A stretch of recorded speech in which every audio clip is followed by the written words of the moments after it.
There's breaking news coming out of App State University, where the school is stepping down. The chancellor there is stepping down. There's a board of governors meeting that's going to be happening right now to discuss her replacement. Dr. Sheri Everts sent a message to students, faculty, and staff today saying she will officially step down this Friday.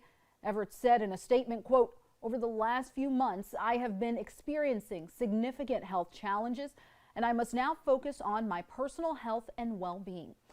Dr. Everts has been chancellor at App State since 2014. In recent weeks, she's faced a lot of scrutiny over several controversies at the school, including the changing of Pride Week to Spring Fest, as well as concerns about student safety in a building that's under construction and the closure of the free speech tunnels.